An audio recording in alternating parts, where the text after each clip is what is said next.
I don't know if Rochelle makes it that often, so it's good to see Rochelle Spencer No, we're here. actually Thank some people you. that aren't usually here, which is great. And I just kind of want to express gratitude for all of you being here. It gives me an opportunity to think through things. Sometimes speaking things aloud makes them clearer than just letting them rattle around inside your head. Uh, T, we can go to what's going Tananarive, on. Tananarive, please, It's an honor, darling. Abe. I'm sorry. We can go to what's going on, or we can talk about things, whatever you would prefer, sweetheart. Let's do the what's going on because Okay. that's the podcasty part, and then you'll do the fire dancey part.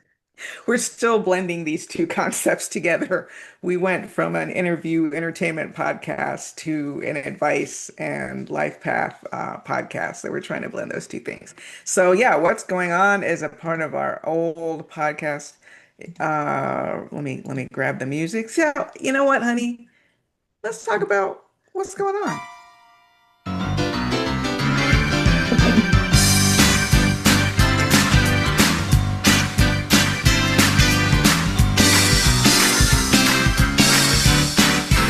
Woo!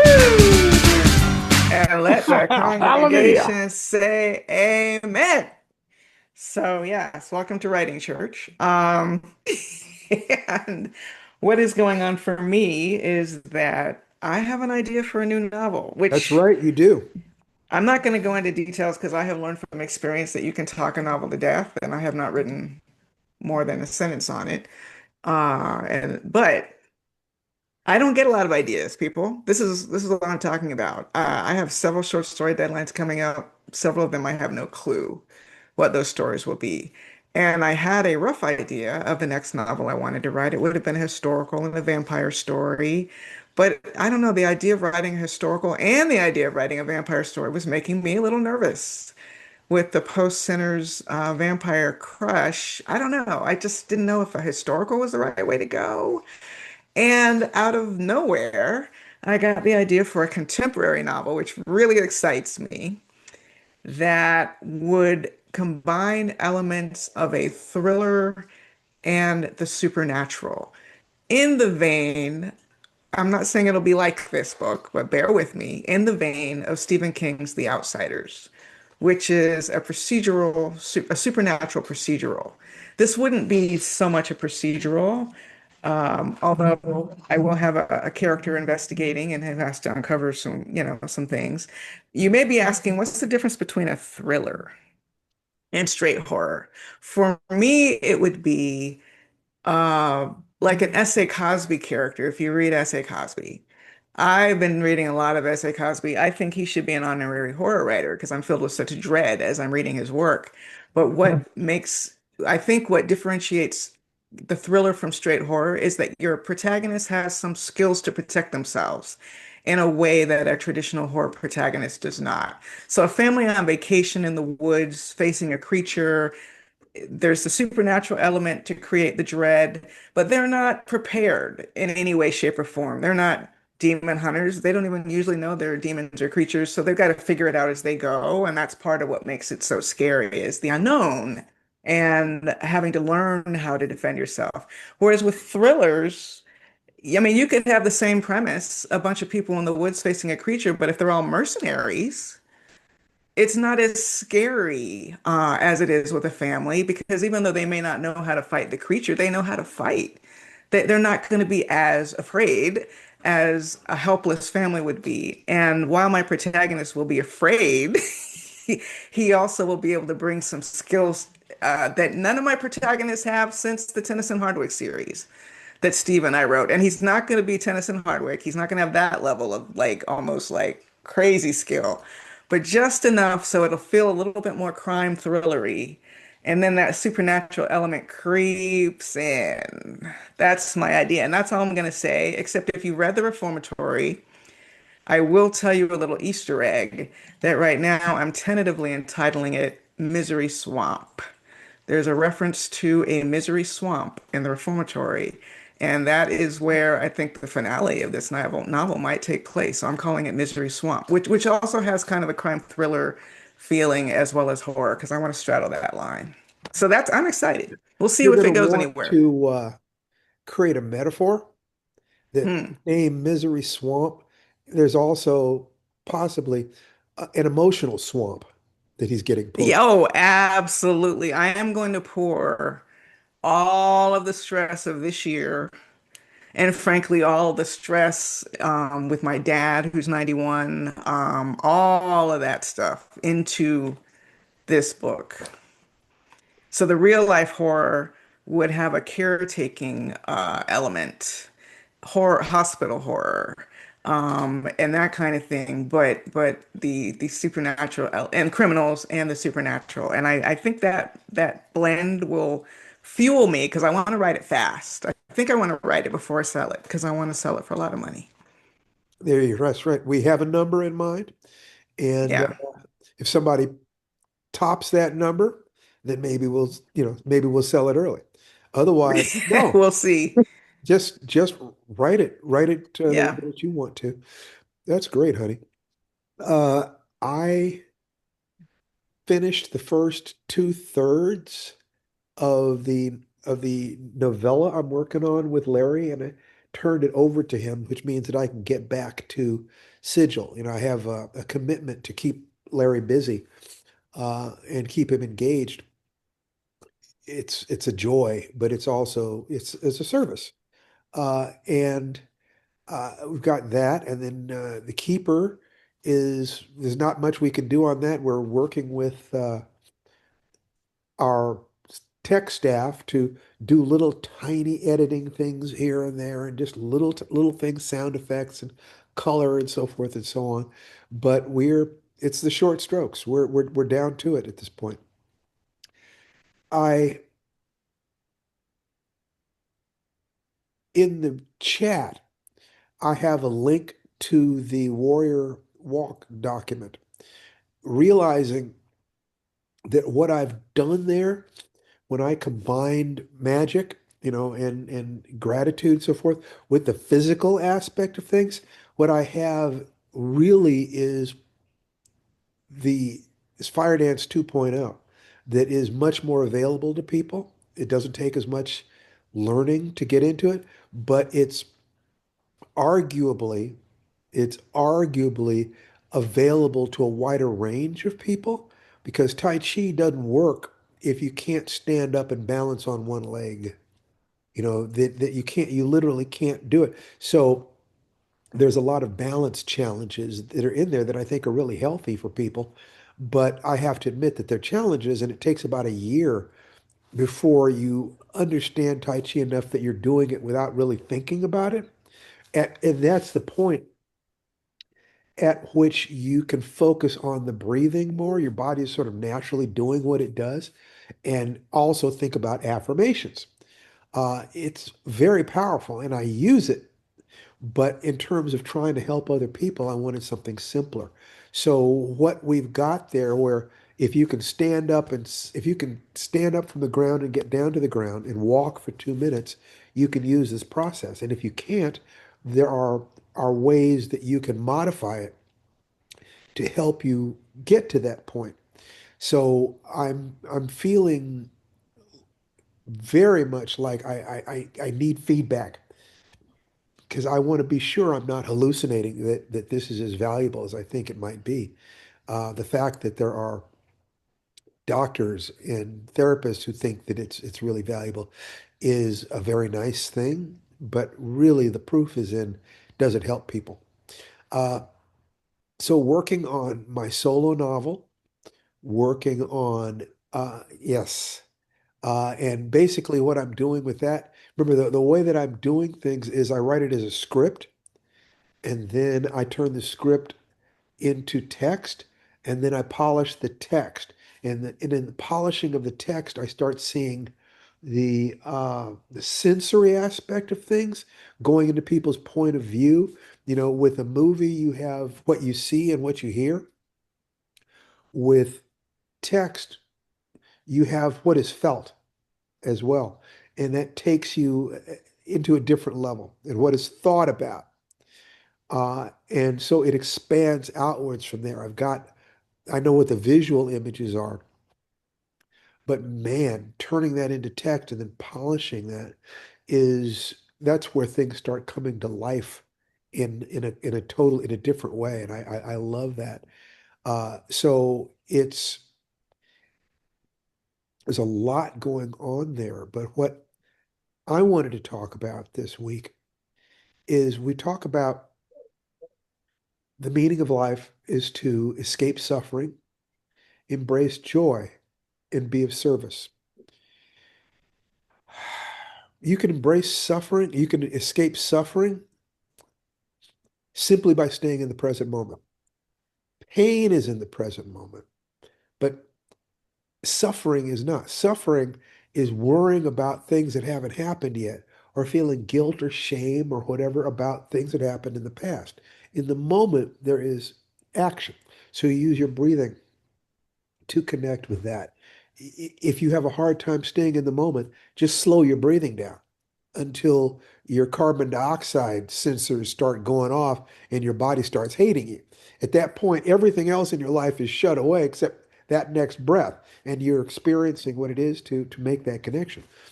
In terms of embracing joy, that's just feeling gratitude. That when you start looking for the things that you're joyful for, that you're grateful for in life, that's your doorway to joy.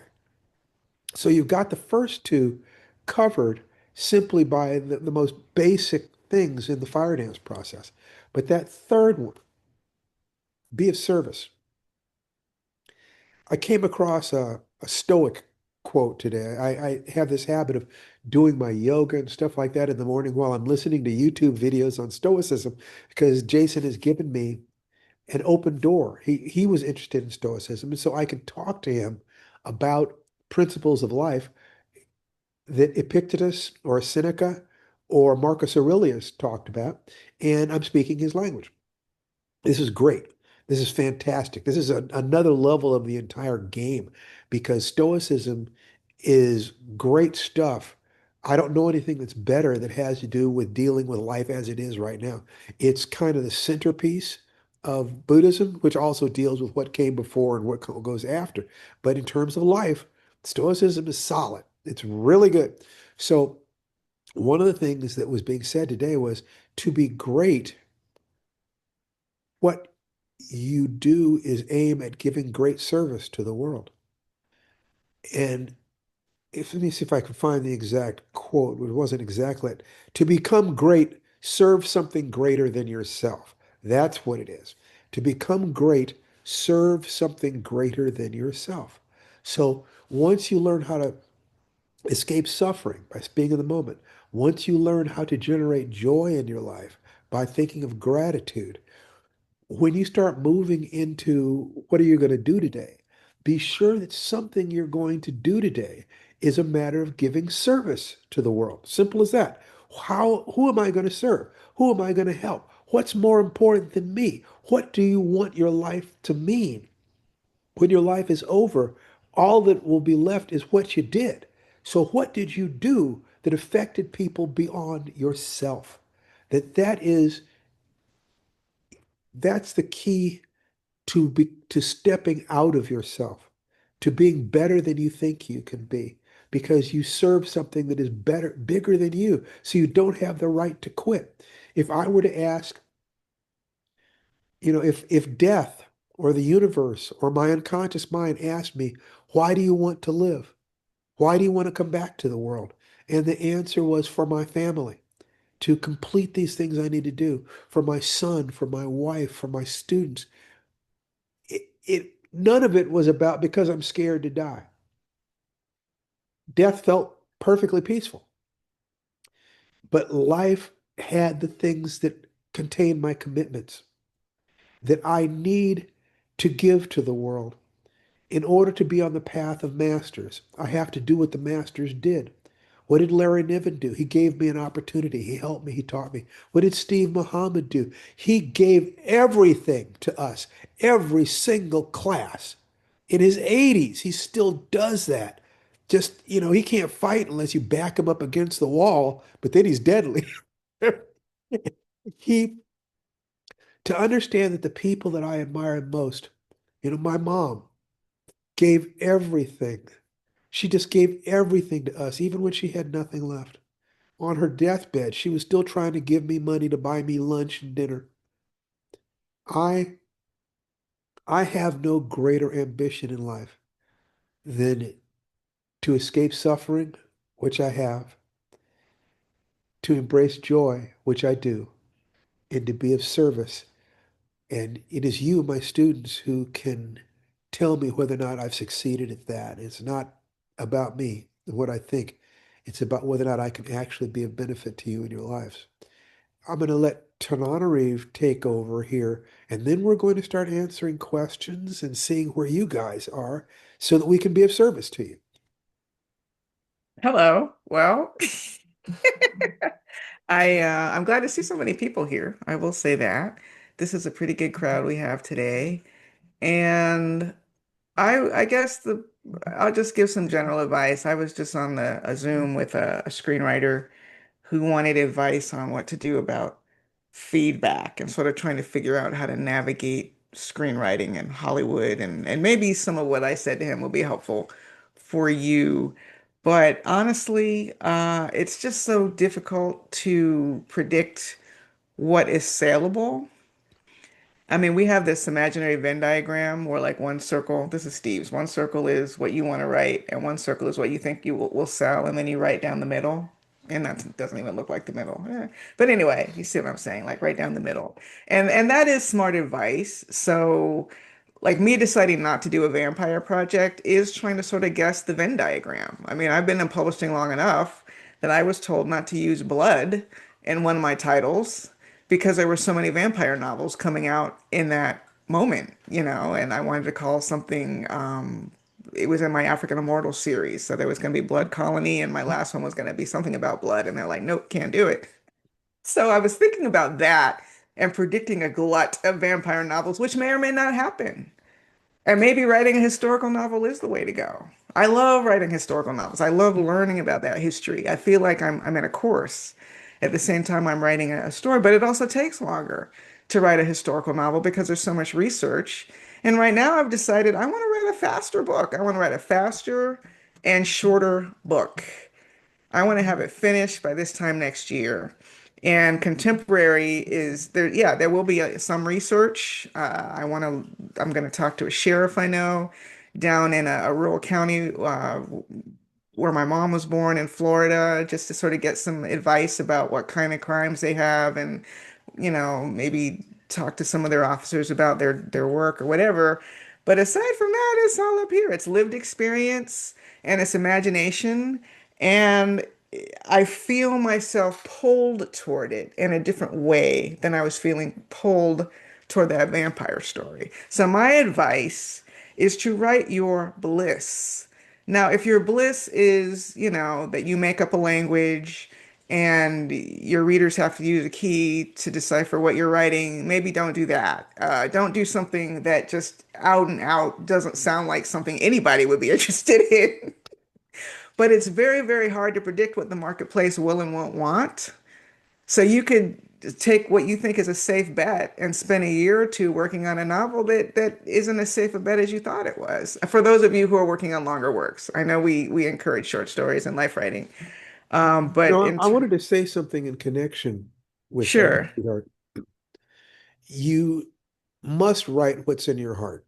yeah, you gotta. If you care about sales, then it is a good idea to model and read the stuff that is selling, that is close to your heart, the things that you enjoy reading, that other people also enjoy reading. If you enjoy reading it and it's in the market, then it's sold. And you can be pretty sure that somebody's going to be interested, that people will be interested enough that you can sell it. But ultimately, I think that the people who are the best sellers, who are also happy, are people who either naturally had an inclination to write what people wanted to read, which in other words, they were lucky. Their taste simply is similar to the market, or they go so deep into their humanity that they touch something universal. I think that that's the safest thing, to aim at understanding people and understanding yourself well enough that you've touched that thing that is universal, because that effort not only creates great artists, but it also aids you in understanding your life. Because Yeah. the two most important questions are, who am I and what is true? If you go deeply into that, and it is my belief that one of the things that Tananarive does really, really well is that she has a finger on a universal humanity, a thing where she can create these characters and people empathize with them in ways that they don't with the average writer. But I understand that she's done journaling and therapy and was nurtured by a family that told her who she was in a positive way. We can do this for ourselves. And it's the only way, like I said, of both improving your work and improving your worth as a human being, which is what life writing is all about. It is you are the hero of your story. Anyway, just that was an interruption. I needed to say that. Go ahead, T. Yeah, Tonight. so yeah, the thing about writing what you want to read, there's a cynical voice that can say, "Oh, you want to write like S.A. Cosby." That's not what it is. I fell into a bunch of S.A. Cosby novels while I was in a time of crisis, and I found them soothing in a way that traditional horror in that moment did not feel soothing. So I'm just paying attention to that, that there's a part of me, I love horror. I'm horror to my core, but there's a part of me that was very much soothed by moving away from that and looking more into sort of a criminal thriller while I was in crisis. So that speaks to me. And I see ways to, part of what makes writing fun for me is experimentation and keeping it fresh. For me, when I wrote The Good House, I set out to write myself basically a prompt where I had to make nature a character. Because I grew up in the air-conditioned suburbs and I don't know this tree from that tree. And I wanted to challenge myself because in the Pacific Northwest, people live a very outdoorsy lifestyle. There's hiking and fishing and hunting going on in the Pacific Northwest. And while I wasn't doing anything except the hiking, but even that I got sucked in. Um, I wanted to like pull out those Audubon Society books back in the day when it was books mostly and learn it. Like, what is this tree? What is this bush? And even though my character wouldn't know all of them, she would know some more than I knew because she grew up there. So at least I only have to know as much as my protagonist knows. So it will be, anyway, I'm just going down the line of my bliss. I'm going to write the novel I want to read. And the novel I want to read right now is a supernatural thriller, a supernatural crime thriller.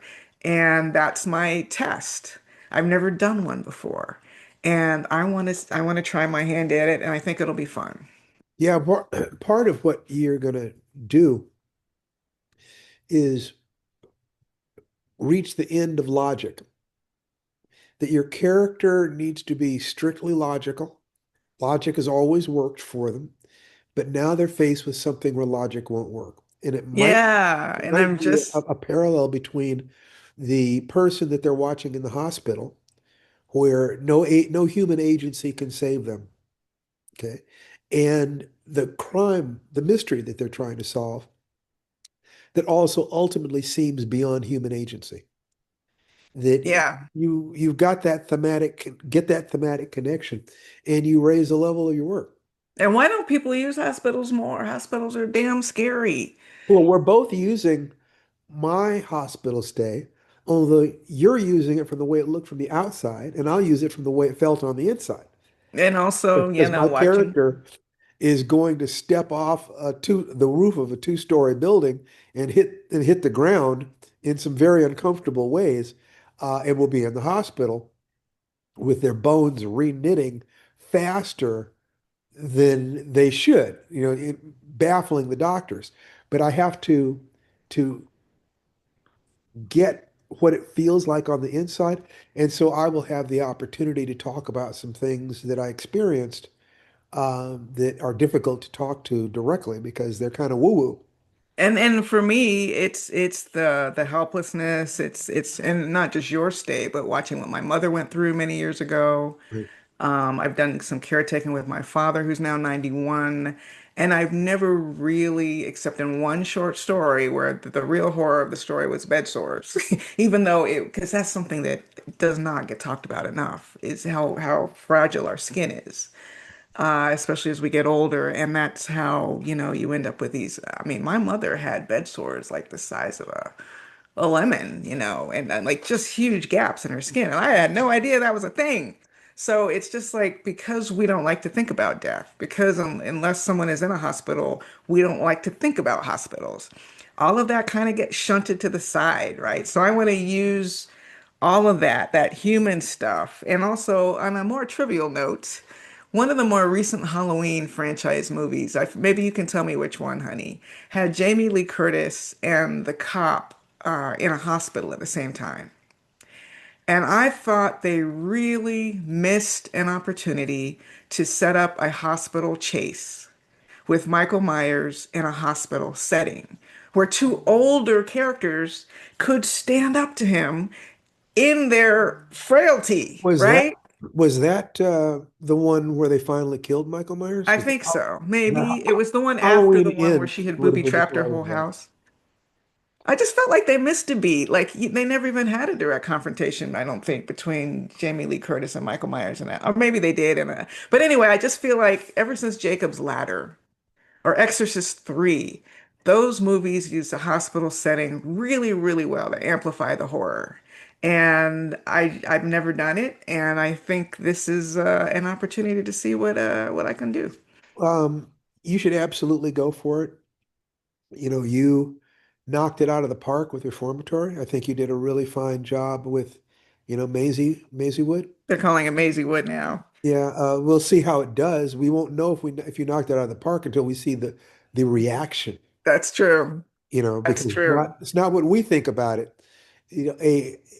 An artistic communication includes the reaction of the audience. It absolutely does. I love You Maisie know you've given Wood. a good speech when people stand up and cheer, not because you think you were a great orator. Right, you have to move your audience. That's right.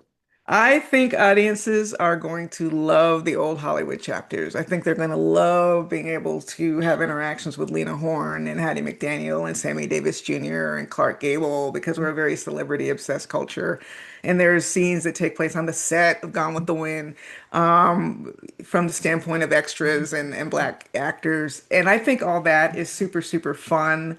My agent's worry at the beginning was that I wasn't mad enough. You know what I mean? Like, because here's another thing. Like when you're aiming for the commercial, which by the way, Maisie Wood is in no way, shape, or form aiming directly for the commercial because it's a mixture of old Hollywood and a creature story in the snowy woods. That audience is only going to know they exist when they read this book and they love it. It's not like there's an established old Hollywood creature in the woods audience. So it will be something people aren't expecting. It's two great tastes that go together that nobody hopefully would have thought would go together.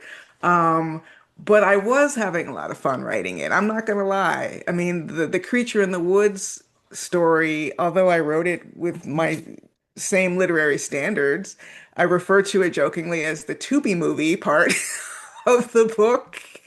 And then, then there's these old Hollywood chapters. I was laughing. I was having a great time. I deserved a great time after the reformatory. But I will tell you this, I am angry. It is absolutely coming from a place of anger because even though most of the Hollywood chapters are historical, Steve longer than I have been trying to break this door down for a very long time. And we're very aware of the barriers that exist. And while we're grateful that it's 2025 and not 1925, okay, the options are a little better. It's even a lot better. I'll even give it a lot better. But there's a lot more that is still rooted in those attitudes from 1925 and a lot still to overcome, especially now as companies' consciences are like, well, maybe we don't really need that much diversity anymore. Like closing that door as soon as they can. Like all that George Floyd stuff was out of the window a long time ago, but trust now, it's like even fashionable now to be anti-diversity. Like people proud and loud announcing their anti-diversity efforts, which is how Target ended up getting boycotted. They were a little too overzealous to be like, not us.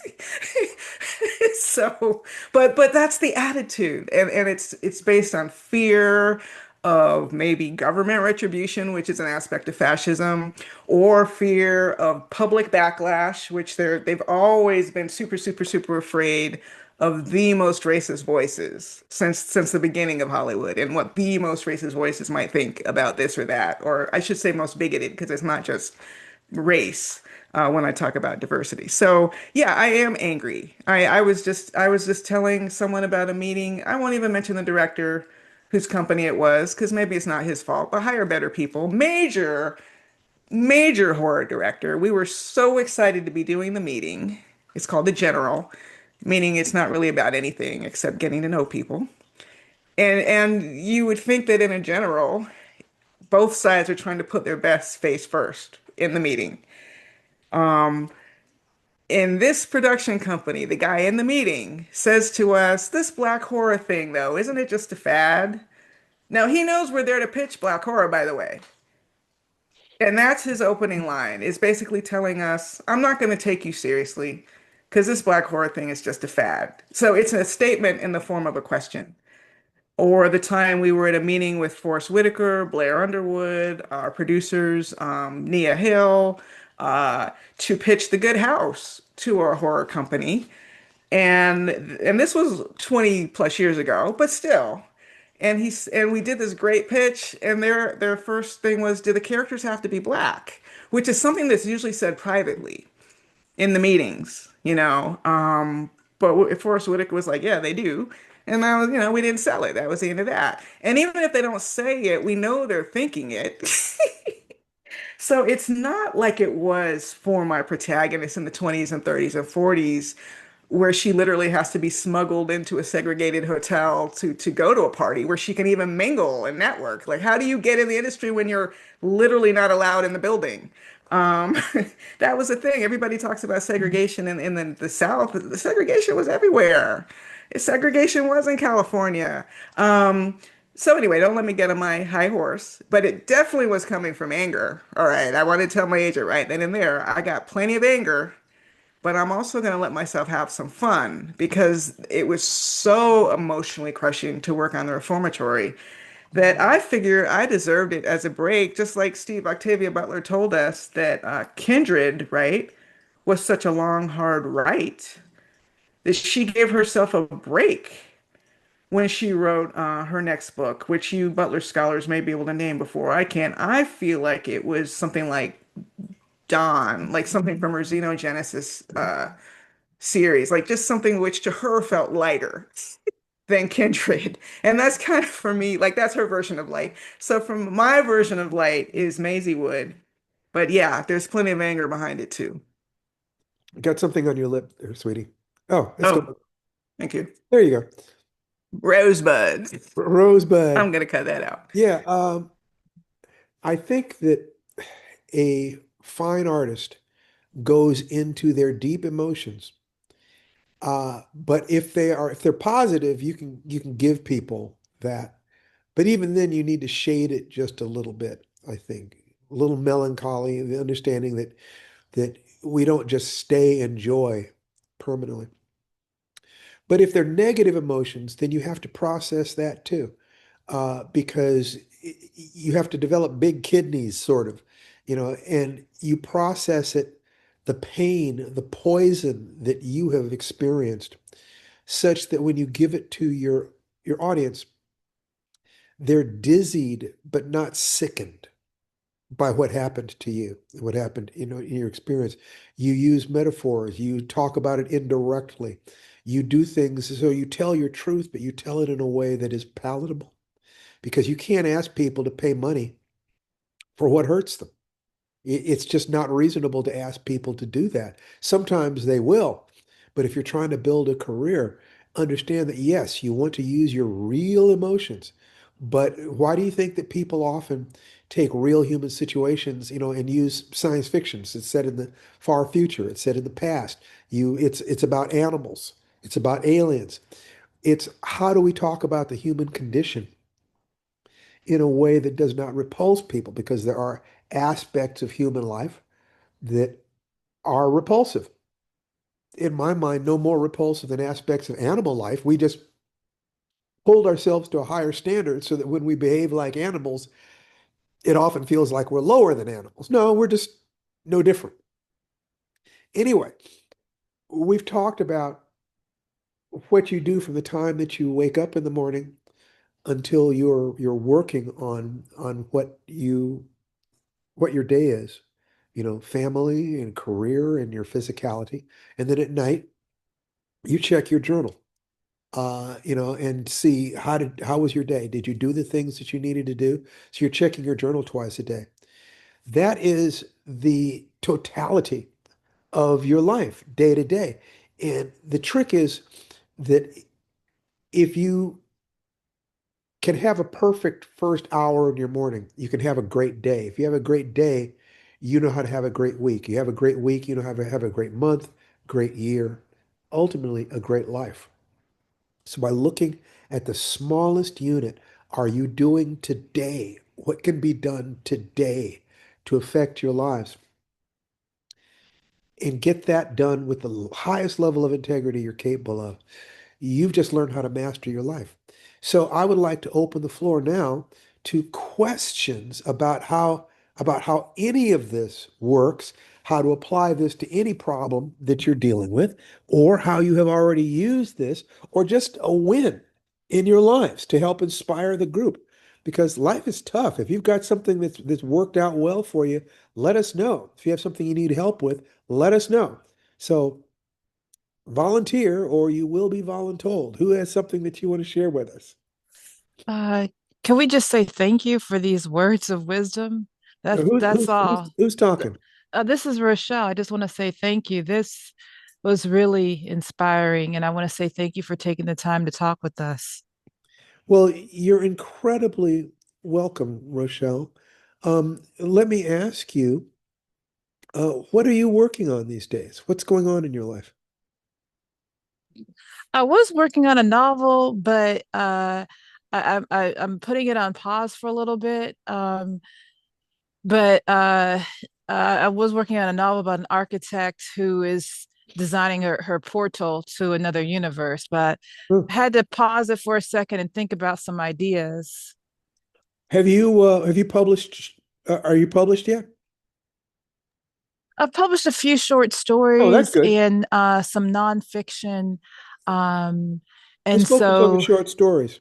Why don't you focus on writing a short story about the moment, perhaps, that mm, the architect discovers the means of moving through into the other world, or okay. sharpens their sense that they need to do that. I mean, that there are people who will do that technologically, Mm, the time machine technologically. There are other mm, people who will do it just like I wanted it enough, time after time. I think mm, Christopher Reeve, he simply wanted to go back into the past enough that the past opened to him. I don't mm, know what your methodology is, whether it is an emotional thing, a spiritual thing, a mm, technological thing, but mm, we do advise that people write lots of short stories. mm, You know, mm, it helps you to clarify, to claim your stake, to work out, to get to know your characters and your world. So, and it's not as intimidating. mm, mm, mm. Does that make sense? Thank you. You're very welcome. You're very welcome. Is there anything else we can help you with today? No, this was great. I just appreciate this.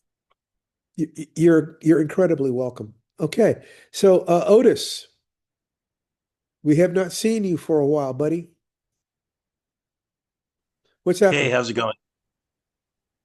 It's going fine. What's happening with you? What's happening with me? I'm finishing up a story I've been writing regarding a Synanon type cult. Yes, I remember that. Yep.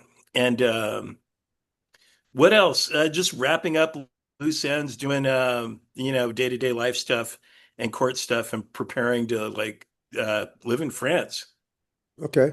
So Yeah. the the story, the Yeah. the cult story, um, who is the character who is entering into this world and experiencing what you have for them? I have a character named August that works as a private investigator slash deprogrammer. And who is he trying to deprogram? August is rescuing a young person from this group. They don't want to be rescued, of course. He's doing more of an extraction, and the person does not want to be rescued. Okay. So the major obstacle is what? The major obstacle is he's extracting him from a compound that is militarized. So it's an action piece? Um, Kind of a thriller, more of a thriller than an action piece, because there's a lot of like mental chess going on and whatnot while this guy infiltrates the actual cult compound. About how long is this story going to be?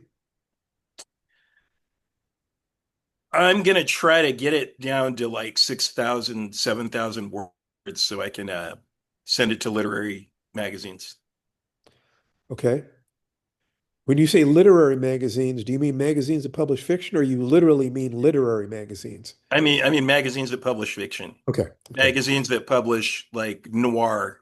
Okay. That's how I describe it. It's actually more of a noir piece than an action piece, but Okay. it's a very hard noir piece. Okay.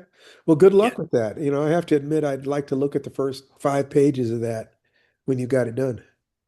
I will get that to you, man. Great. Definitely. Great, great, great. Maybe 10 pages. I might be We looking we for. are Yeah. we are looking for submissions for the next life writing professional workshop. So just putting a bug out in your Yeah, ear. fantastic. I will, as soon as I get it done, I'll bring it to group. Great. All right. Great, great, great. Yeah. Okay. So Yep. let's see. Who else? Let's uh let's get into some fun here. Who's going to raise their hand? Michelle. Hi. Hello.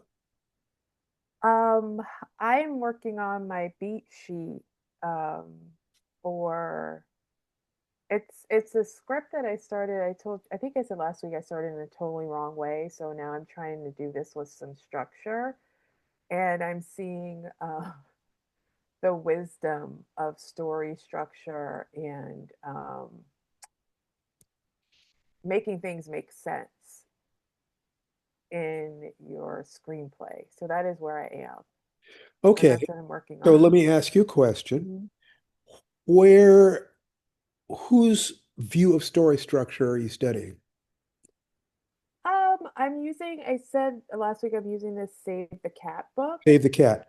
Okay. So And give yeah, me a short version of your understanding of the structure of story structure according to the author of Save the Cat.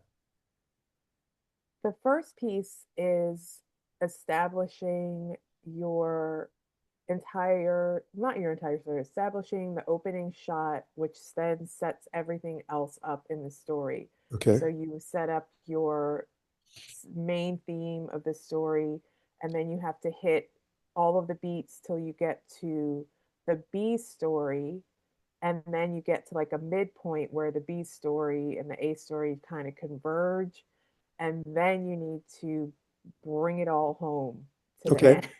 So may I suggest Mhm. or inquire perhaps Mhm. uh, write out a 3 to 5 page outline of your story using Mhm. that structure Mhm. so that you know, okay, this is where I'm doing this is where I'm doing this, where I'm doing this, and this is all the way to the end. Mhm. The shorter your outline, the better. But it needs to be because what you're going to want to do is to talk to one of your friends and say, listen, sit down and listen to something for 5 minutes, and you tell them the story. And if they react the way you want them to react, if they lean in when things are Mhm. tense and they kind of sit back and think at other times, or they kind of lick their lips if you're talking about a love scene or whatever it is, You're looking for their emotional reactions. But writing a 3 to 5 page outline of what you're doing that allows you to say, this is where it doesn't matter. There's so many different structures. The hero's journey is a structure. Situation, character, objective, opponent, disaster is a structure. There's so many of them, and they all work.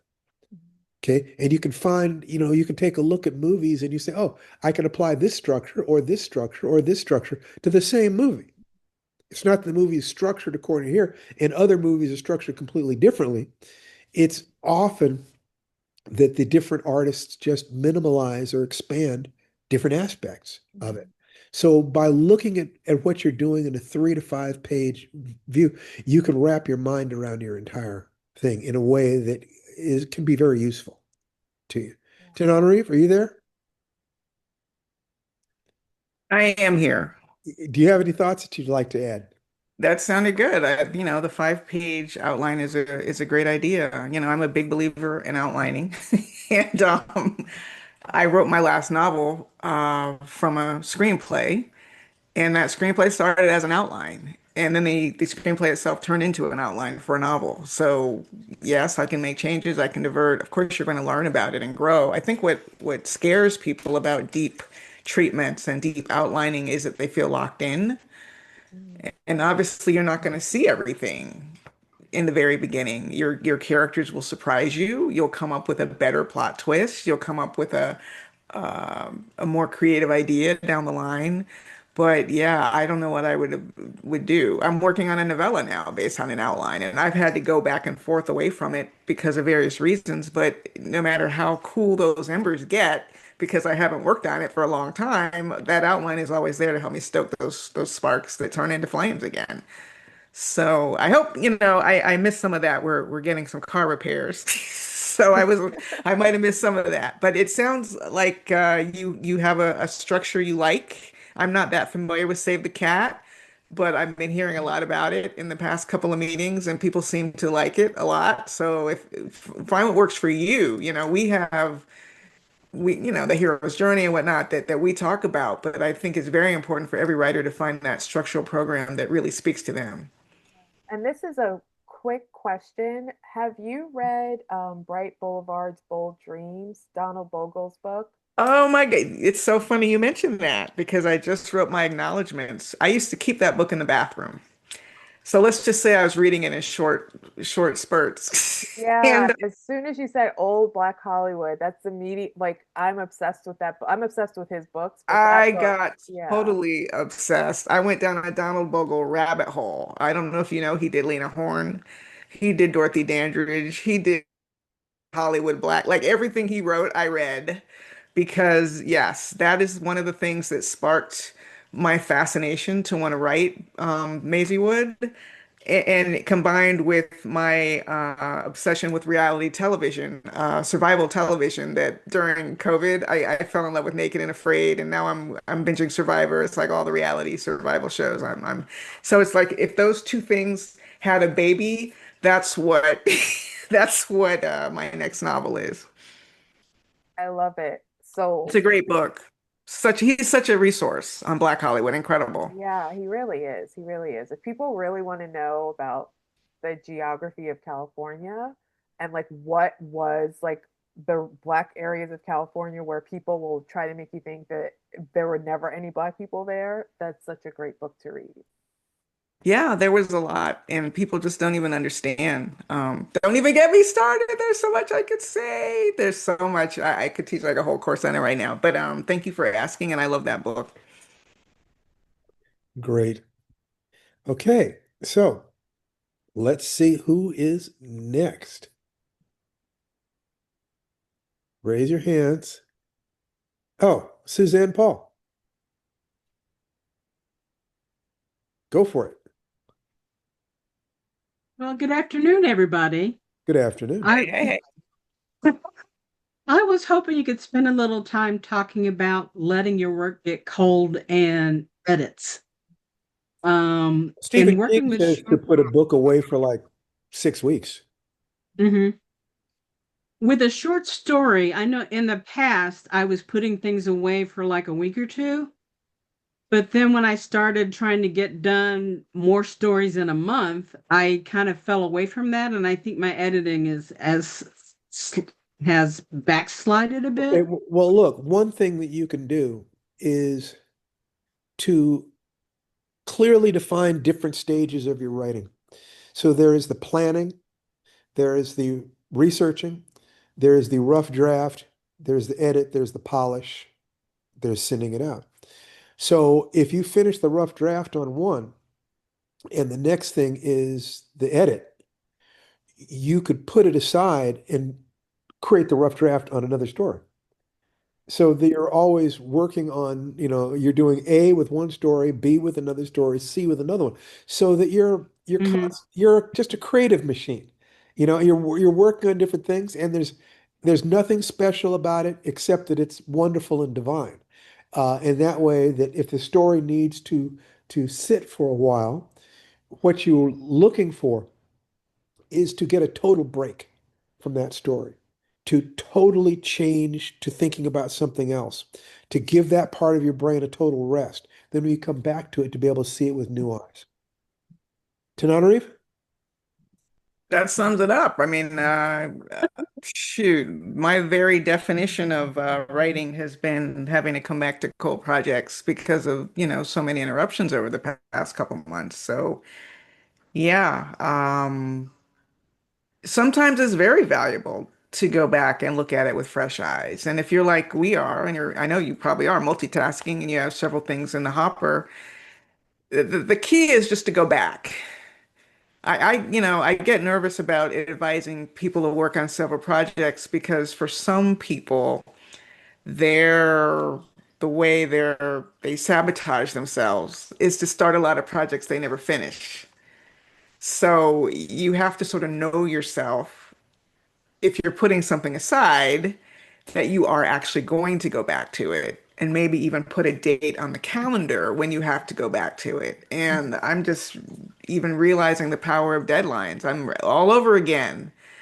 I have so many short story deadlines on my calendar to the point where it's troubling to me now that I have a novel idea and I'm looking at a bunch of interruptions trying to work on that novel, like a bunch that I have now programmed for myself because I kept saying yes.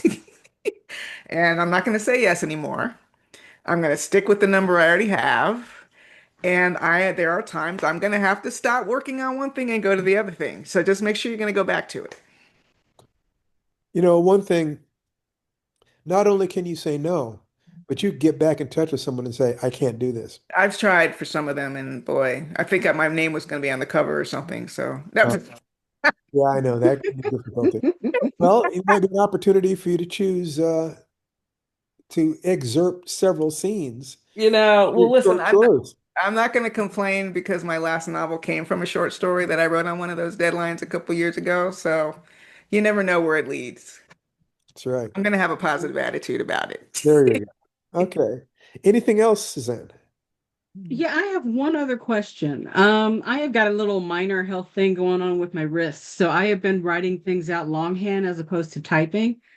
But I know that in the past you have talked about dictation, which I have never tried before. And I was wondering if you could spend a minute kind of talking about What's that. your favorite? Do you have a favorite dictation software, Snutter? I don't really use a dictation. I mean, is it Google Dictate in a Yeah. Google Doc? It's okay.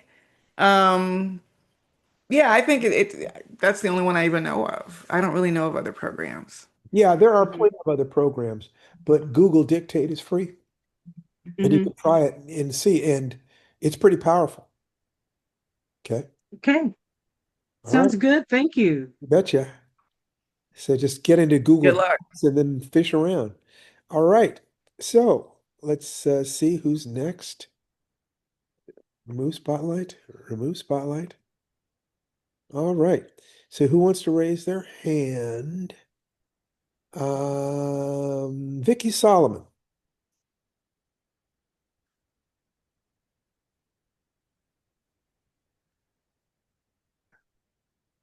Hello, Vicky. Hello. How are I, you? well, I'm having kind of a bad day. Oh, I'm I'm sorry. sorry. Anything we can help with? Probably not. I'm climbing back on the wagon. Um, I had I had been doing really well with the 5 breaths, the 5 breathing times. Um, and then somehow everything went, Yeah, and that is totally normal. yeah, If you can accept the fact that that is 100% predictable, yeah, then you can laugh at it and just get back to it. yeah, yeah. And it's interesting to see how you've changed it since I started, right? When I started, it was every 3 hours. Do it Yeah. 5 times every 3 hours. And that's still a great idea. I mean, the fact is It's that what I still a great idea. Yes, yes, is, every hour, and that every time you can think about it, you do that as long as you're doing something that is capable of being on automatic. You know, you're yes, driving, whatever. That staying with your breathing is yeah, one of the very best things you can do to take you into yourself. yeah, So 5 times a day, every 3 hours, is a way that is really powerful, especially for people who are having problems with stress. yes, That what you're doing is you're learning how to breathe properly. That when I teach Tai Chi at conventions, finding people just breathing up in their chest and up in their shoulders, it's just like, oh my God. And then there's stress eating, and there's a cascade of negative things that happen. yeah, So yeah, just noticing it, yeah. I notice, if you would be so kind and do me the favor of raising your hand, we know how to serve you. The other thing is that I can't always remember, did I do it? Right. So So if I you can't decided remember if I you would did it, write it down, but that's a or separate thing to remember. or if every time, let's say that your memory is tied to your stress level, okay? That just as a way of looking at it, and Okay. if you can't remember if you did it, just do it again. Just do it again. When I get to the end of the day, did I do it 5 times or not? Okay.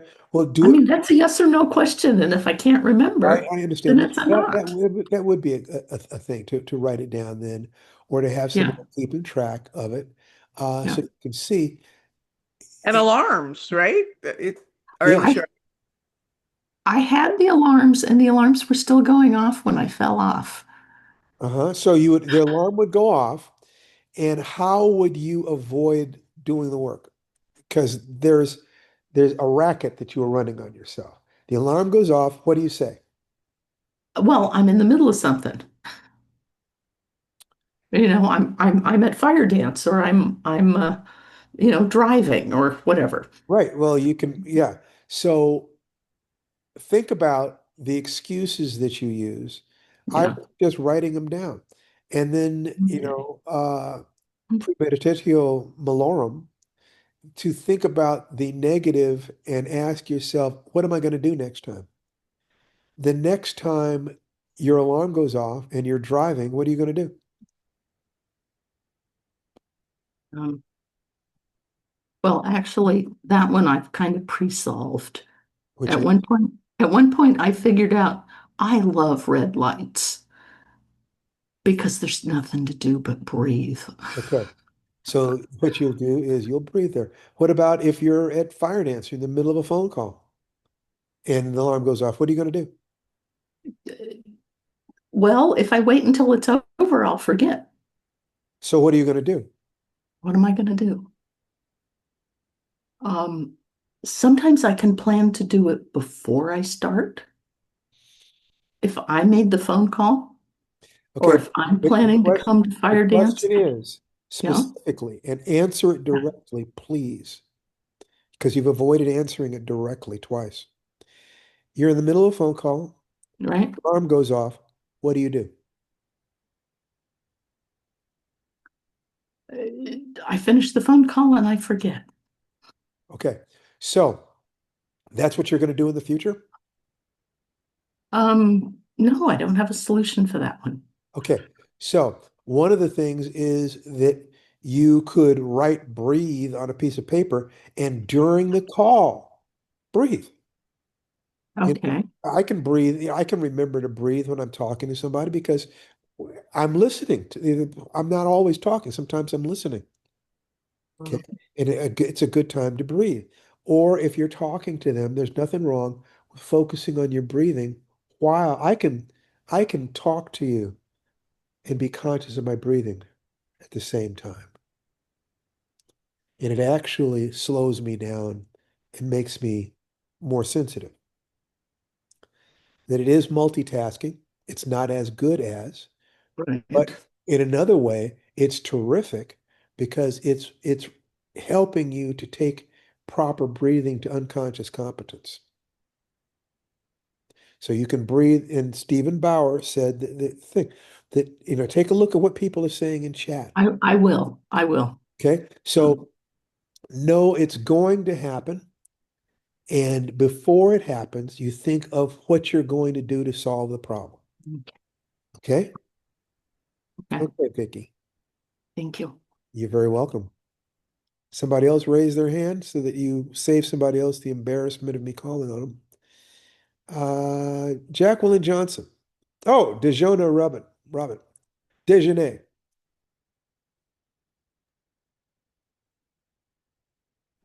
There you go. Hello. Yes, Dejanay, you got it. You got it. Um, I've been paying attention to what you all have been saying so far. Um, I'm at the point in my life where I realize that I can't just write when I feel like writing, because when I feel like writing, oftentimes, sometimes I don't do it. Right. So that I'm a student currently, and I have to write on deadlines or I'll fail a class.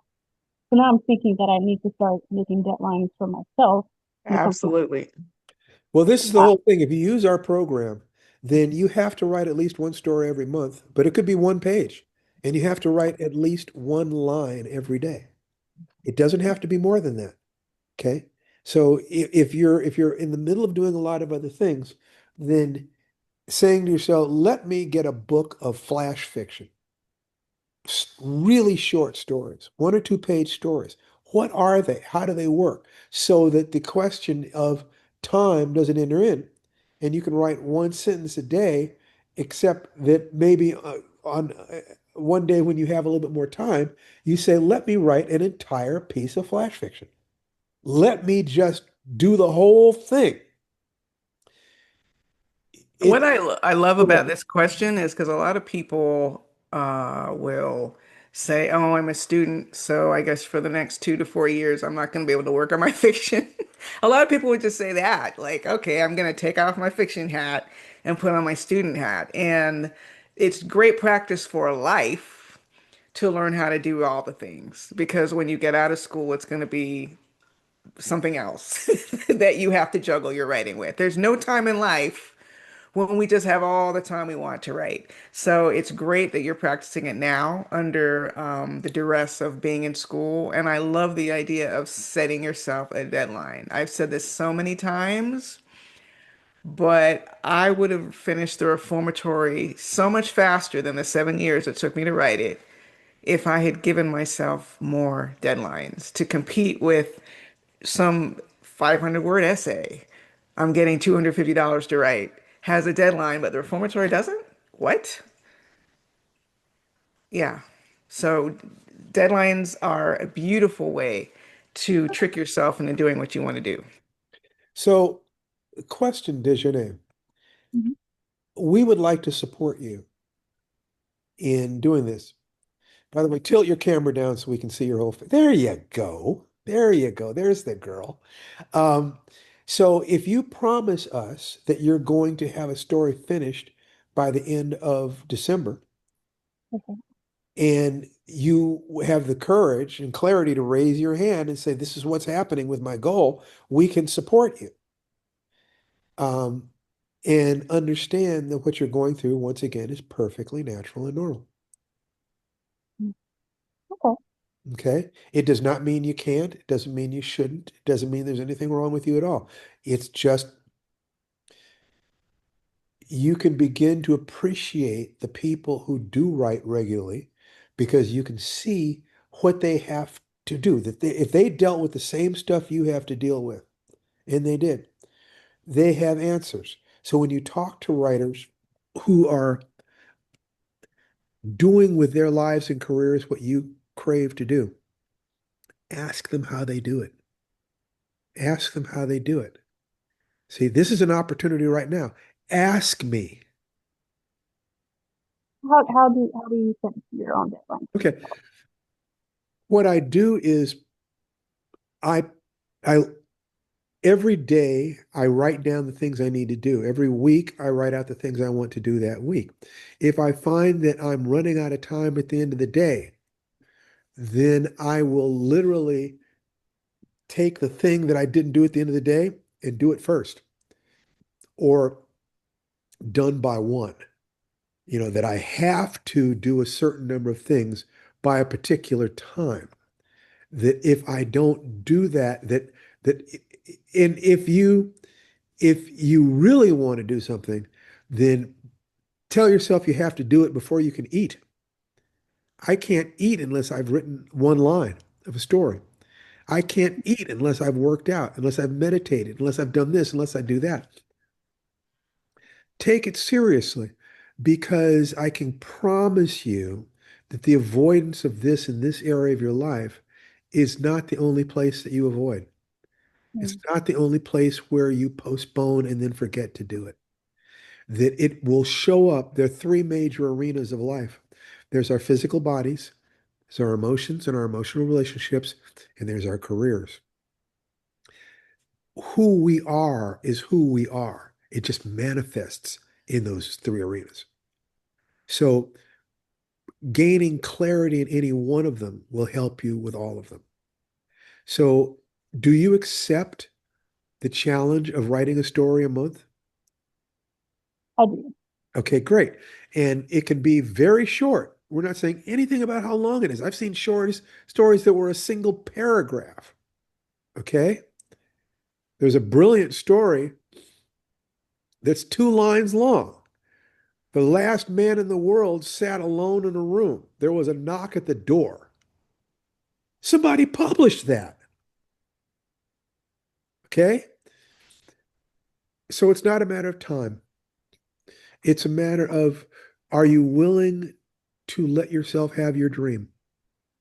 Mm, Who owns your life? Is it your life? I it don't is. Sorry. I don't want you getting to the end of your life and feeling like you lived it for somebody else, either to help them or because they gave you standards and role models that you were supposed to live up to. I want you to have the sense when you go to bed every night, this was my life. I did it my way. It's the only thing that's going to comfort you when you die. Mhm. I can promise you. I've been there. The only thing that will comfort you is, did you live in accordance with your deepest values? I don't think you'd be here talking to people like us unless there's something inside you deep down that really wants to be a writer, that feels that you're a writer, that knows that you have stories to tell. That part of you deserves the a couple hours a month that it takes to make it real. Okay? Okay. You take care, sweetheart. This is so much fun. Who's next? Stephen. Hey, Stephen. Hey, We buddy. we talked about planning, and I just wanted to and deadlines. And a lot of times I've found that if you're not a planner, you put down one deadline the day it's due.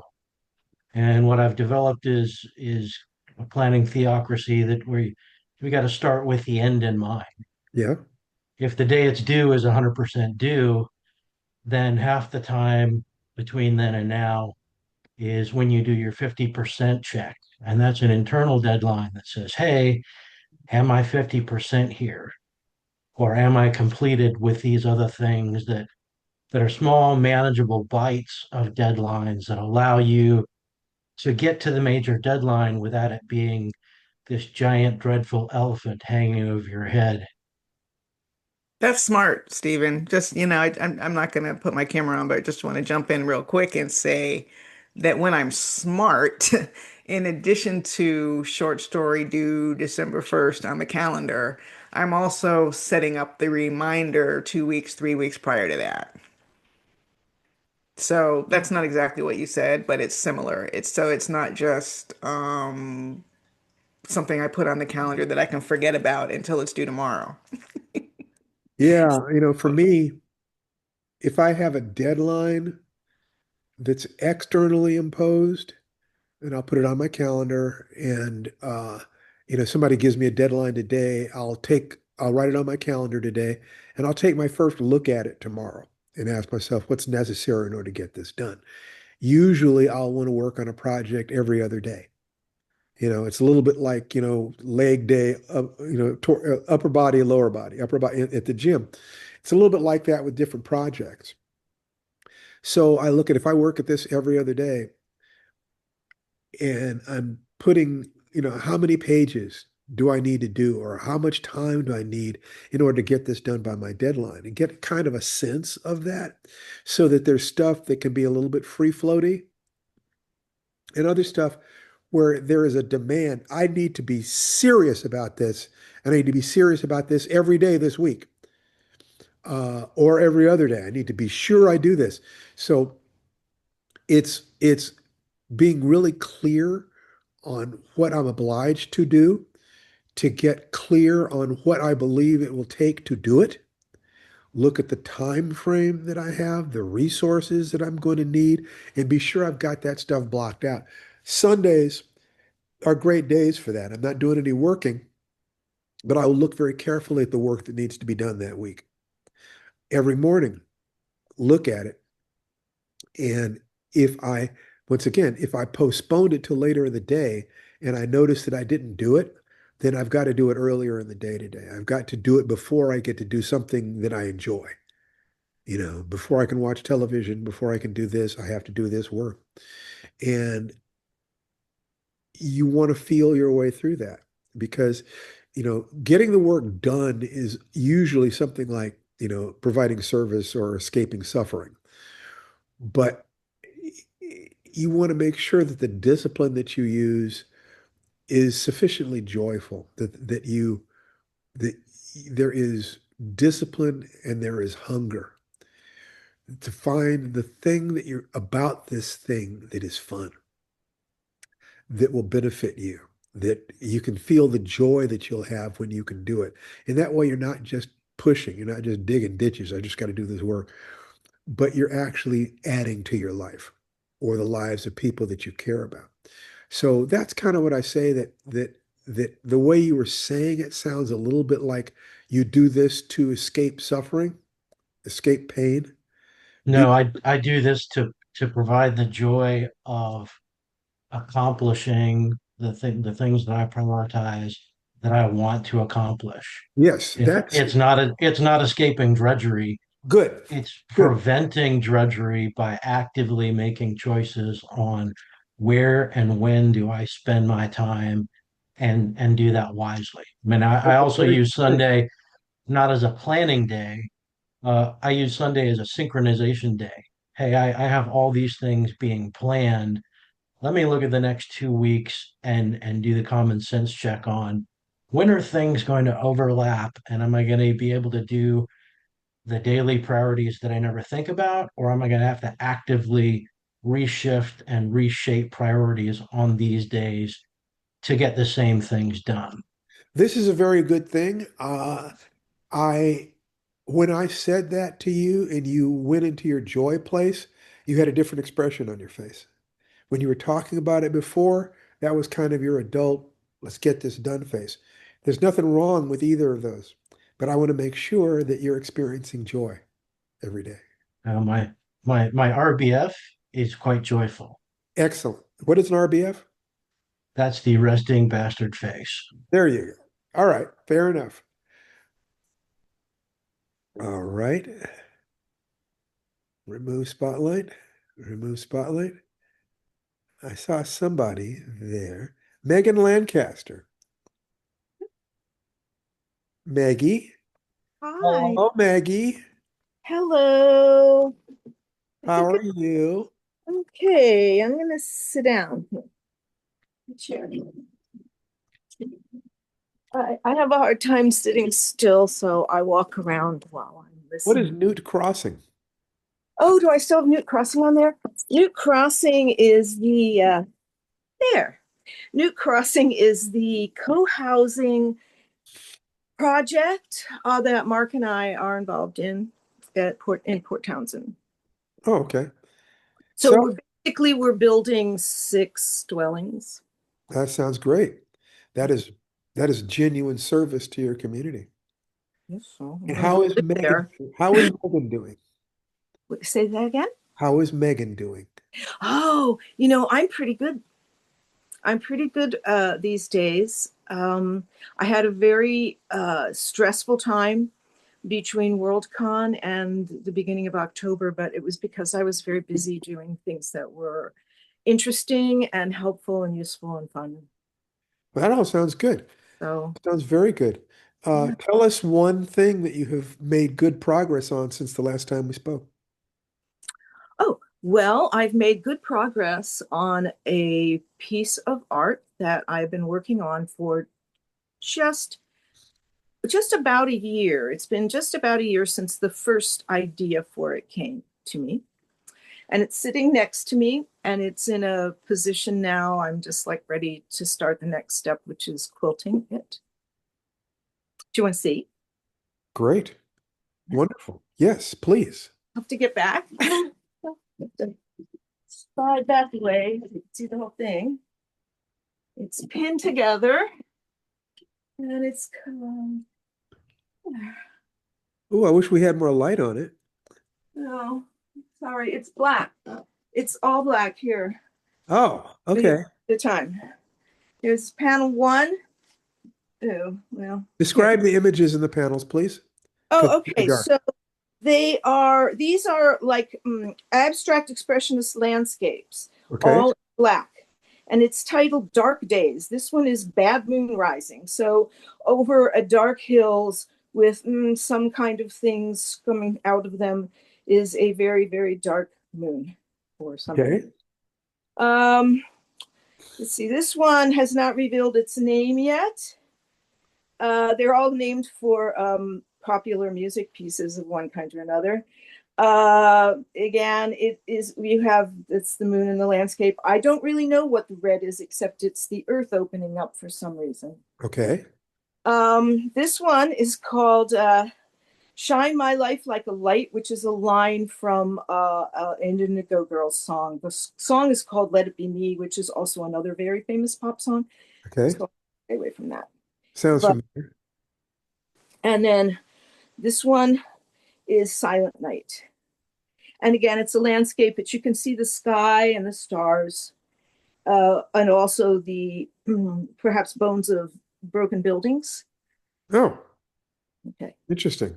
Well, no, last November was a very dark time for me. And yet at the same time, it was very joyful in that I went to see my aunt, who's 90, for the first time. I got to see her in person, like in the flesh, for the first time since my mother died, so over 10 years. Oh, hi. Hi, quilter. And this is my first quilt.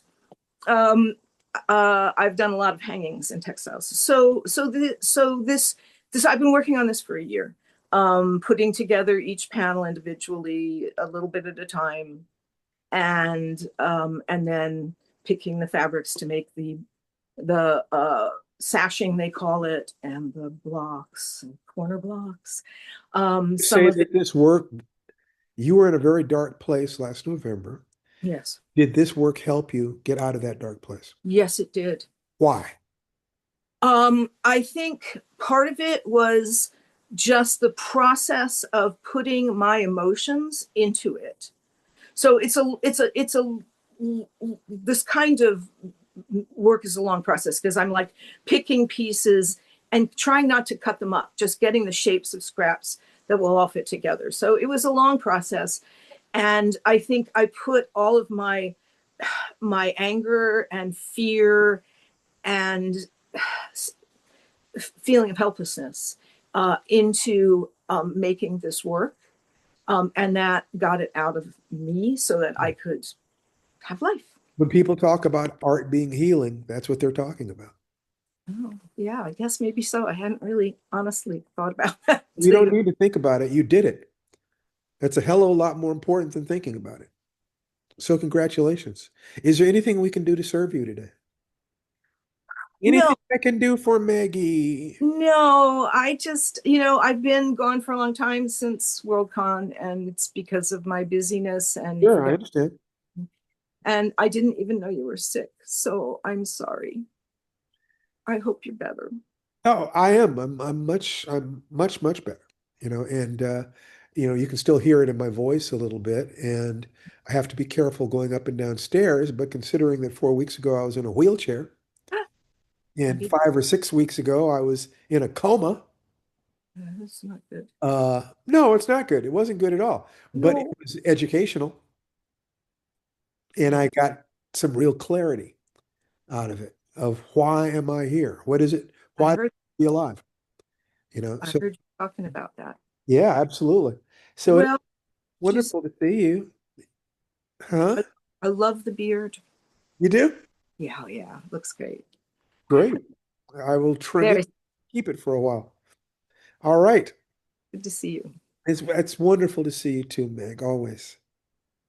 All right. So, is there anybody else? We have time for maybe one more. Avalon Jacka. Hello, Stephen. Hello. I just finished my lunch, so you caught me at a good time. Good. Um, I have been working through some plotting for kind of redoing the Grim Reaper story that we worked on last week. And it's just been interesting to think through the storytelling process and how I can change both characters, not just one, but I think both of them have the ability to have some changes that also answer or not answer, but ask some thematical questions. Like if you've lived a terrible life your whole life and you change yourself at the end of it, are you fully redeemed, or does the whole uh does the whole project count as your grade, or is it the last effort? Is kind of what I've been dealing with the secondary character with the mark. Um, so yeah, that's mostly That what will I've been. reflect your cosmology, your view of what does salvation mean, Right. you know? So clarity in terms of what you think about the answer to that. You're expressing a philosophical position. Now, Exactly. let me ask you the question. There are two possibilities that are obvious. One is that the way you die determines your salvation, or were you genuinely contrite and so forth.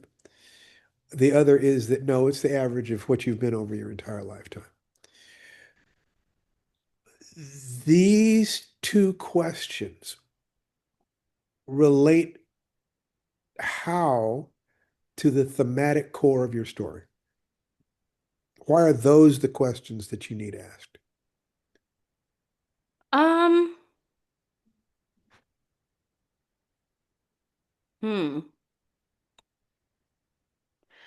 I think for me, looking at the state of not just our country, but the world with the shifting into, right-leaning politics across all kinds of government across the world has made me question if the people who are doing some of these, what I think are inexcusable things, if they can return back to the light, and if And I don't know if I have an answer or not, but Well, I if think there's that someone who it's a hell of a voted for a question. certain, You oh, don't sorry. need to have, Avalon, you don't need to have the answer. You Yeah. need to ask the question clearly, you know? If you do that, like Spike Lee didn't have an answer to racism and do the right thing. He asked the question and he asked it with brilliance. So if you wonder how people can do such terrible things and if there's any redemption for them, that is right in the line with philosophical thought on the nature of the soul, since the beginning of philosophy. So it's a totally valid thing for you to concern yourself with. Tananarive, are you there? Yes. Yeah, you often have something to say to Avalon. Oh, no, that all sounded good. I'm usually not here this late. So I'm just glad you're working on the story and you're asking yourself these questions. And actually, I've been pondering that question you asked, you know. It's an interesting one. It's an interesting question.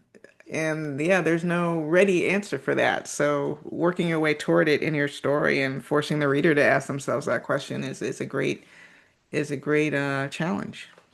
Yeah.